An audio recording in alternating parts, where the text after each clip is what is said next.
நீங்கள் நினைப்பது போன்றே நீங்கள் இருக்கிறீர்கள். அவன் இருதயத்தின் நினைவு எப்படியோ அப்படியே அவன் இருக்கிறான். நீதிமொழிகள் 23:7. உங்களோட எண்ணங்கள் உங்களை எங்க கொண்டு போகுதுன்னு யோசிக்கிறத எப்பவாவது நிறுத்தி இருக்கீங்களா? உங்களோட எண்ணங்களை நீங்க கட்டுப்படுத்தலன்னா அவைகள் உங்களை கட்டுப்படுத்தும். இத நம்மளோட எண்ணத்தை தணிக்கை செய்யற ஒரு நேரமா வச்சுக்கலாம். எண்ணத்தை தணிக்கை செய்யறதுனா என்ன? இதுக்கு உங்களோட ஒரு நாளை வேகமா உங்க மனசுல இருக்கிற எண்ணங்களை பதிவு செய்யணும். அப்ப நீங்க நினைக்கிறத பார்த்து, நீங்க நம்புற பொய்களை பார்த்து ஆச்சரியப்படலாம். அப்போஸ்தலனாகிய பவுலுக்கு தெரிஞ்சிருந்த 2 சத்தியங்களை கிரேக் ரோஷல் சுட்டி காட்டுறாரு. முதல்ல, உங்களோட வாழ்க்கை போர் உங்க மனசுல தோற்கவோ அல்லது ஜெயிக்கவோ செய்யுது. 2வதா, உங்களோட எண்ணங்கள் உங்களை கட்டுப்படுத்தும். அதனால நீங்க உங்க எண்ணங்களை கட்டுப்படுத்தணும். 2 கொரிந்தியர் 10:5. அவன் இருதயத்தின் நினைவு எப்படியோ அப்படியே அவன் இருக்கிறான்னு நீதிமொழிகள் சொல்லுது. நீதிமொழிகள் 23:7.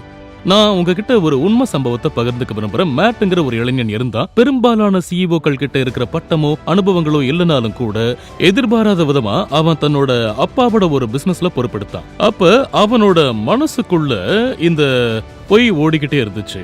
அதாவது, நீ ஒரு ஏமாத்துக்காரன், நீ இந்த நிறுவனரோட மகன்கிறதுனால உனக்கு இந்த வேலை கிடைச்சிச்சு, இந்த வேலைக்கான பயிற்சியோ இல்லைன்னா அனுபவமோ உனக்கு கிடையாது அப்படின்னு. அதோட எல்லாருக்குமே அது தெரியும். அவனோட மனசுல ஓடிக்கிட்டு இருந்த பொய் இதுதான். மேட் தான் ஒரு போர்ல இருக்கிறதையும் அந்த போரை தேவனோட வார்த்தையான பைபிள் வசனம் மூலமா தான் செய்யணும்னு உணர்ந்தா. பேதுரு ஒரு சாதாரணமான மீனவனா இருந்தாலும் கூட தன்னோட சர்ச்சை நடத்த இயேசு அவனை தேர்ந்தெடுத்தது மேட்டுக்கு ஞாபகம் வந்துச்சு. இயேசு பேதுரு கிட்ட ரொம்ப எளிமையான வார்த்தைகளை தான் சொன்னாரு. என் பின்னே வாருங்கள், உங்களை மனுஷரை பிடிக்கிறவர்களாக்குவேன். மத்தேயு 4:19. இயேசுவை நாம பின்பற்றுறப்ப நாம எப்படி இருக்கணும்னு அவர் விரும்புறாரோ அப்படி நம்மள ஆக்குறாருன்னு மேட் உணர்ந்தான். உங்ககிட்ட கேட்ட கேள்வி என்னன்னா, என்னென்ன பொய்கள் இன்னைக்கு உங்களை பணைய கைதியா வச்சிருக்கு? உங்களுக்குள்ள ஒரு பகுதியா மாறிட்ட பொய்ய மாத்துறதுக்கு வேண்டிய தேவனோட சத்தியத்தை இன்னைக்கே பைபிள் வசனங்களை தேடுங்க. நீங்க அதை செய்யறப்ப உங்க மனசுல இருக்கிற அந்த போரை நீங்க ஜெயிப்பீங்க.